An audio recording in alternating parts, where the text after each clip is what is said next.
Ish, ish, ish. Tak puasa? Allahu Akbar. Teruknya masyarakat kita hari ini. Assalamualaikum warahmatullahi wabarakatuh. Alhamdulillahirrabbilalamin. Segala puji bagi Allah, Tuhan sekalian alam. Selawat dan salam ke atas junjungan besar Nabi Muhammad sallallahu alaihi wasallam, ahli keluarga serta para sahabat baginda. Apa khabar iman dan takwa kita hari ini hadirin? Moga-moga kita semua sentiasa berada di bawah payung rahmat, taufik dan peliharaan Allah Subhanahu wa taala. Sidang hadirin yang dirahmati Allah, tajuk yang ingin saya kongsikan pada hari yang penuh barakah ini ialah puasa benteng perisai diri. Mari kita telusuri bersama apakah yang dimaksudkan dengan puasa. Dari segi syarak, puasa ialah tindakan menahan diri daripada lapar, dahaga dan segala perkara yang membatalkannya. Bermula dari terbit fajar sadiq sehinggalah terbenamnya matahari yang dipasak dengan niat ikhlas murni hanya kerana Allah Subhanahu wa taala. Kewajipan murni yang penuh dengan rahsia ketakwaan ini telah pun termaktub melalui firman Allah Subhanahu wa taala di dalam surah Al-Baqarah ayat 183. A'udzu billahi minasyaitonir rajim. Ya ayyuhallazina amanu kutiba alaikumusiyam kama kutiba alal ladzina min qablikum la'allakum tattaqun. Maksudnya, wahai orang-orang yang beriman, kamu diwajibkan berpuasa sebagaimana diwajibkan atas orang yang dahulu daripada kamu supaya kamu bertakwa. Hadirin sekalian, tetapilah realiti yang sedang melanda masyarakat kita hari ini melalui paparan media sosial. Dua beranak ditahan kerana tegar menjual sarapan pagi kepada golongan yang tidak berpuasa.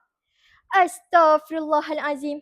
Remuknya hati, luluhnya jiwa kita melihat kepincangan moral segelintir umat hari ini.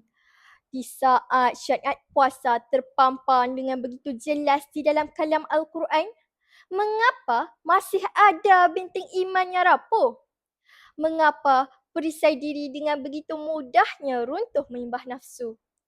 Di manakah letaknya maruah dan integriti kita sebagai umat Islam?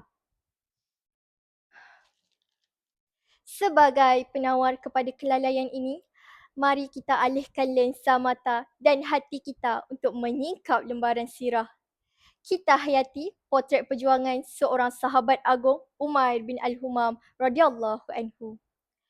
Dalam peristiwa Perang Badar yang penuh bersejarah, tatkala Rasulullah sallallahu alaihi wasallam membakar semangat para sahabat dengan bersabda, "Bangkitlah kamu semua menuju syurga yang luasnya seisi langit dan bumi."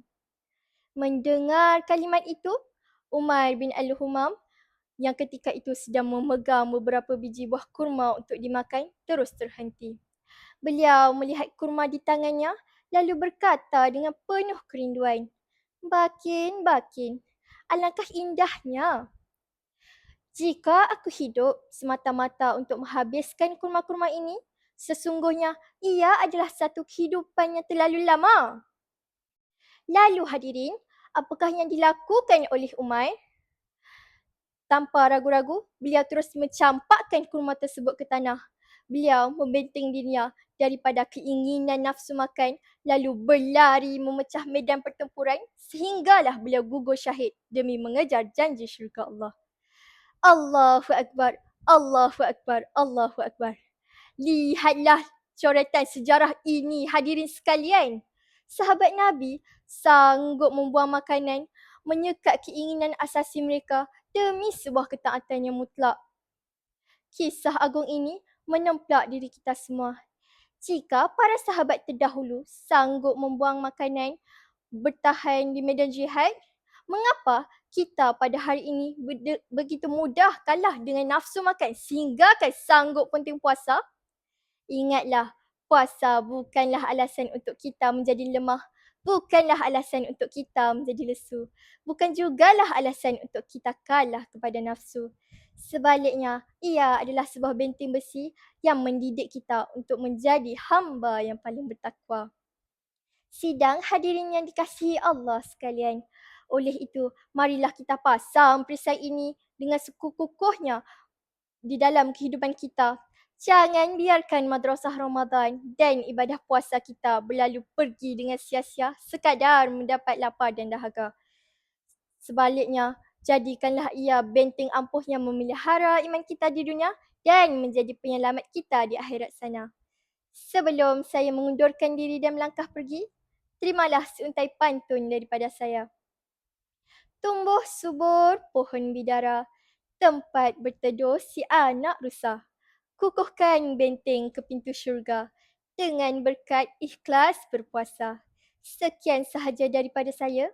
Segala yang baik itu datangnya daripada Allah Subhanahu Wa Taala dan segala kelemahan itu daripada diri saya sendiri.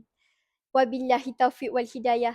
Assalamualaikum warahmatullahi wabarakatuh.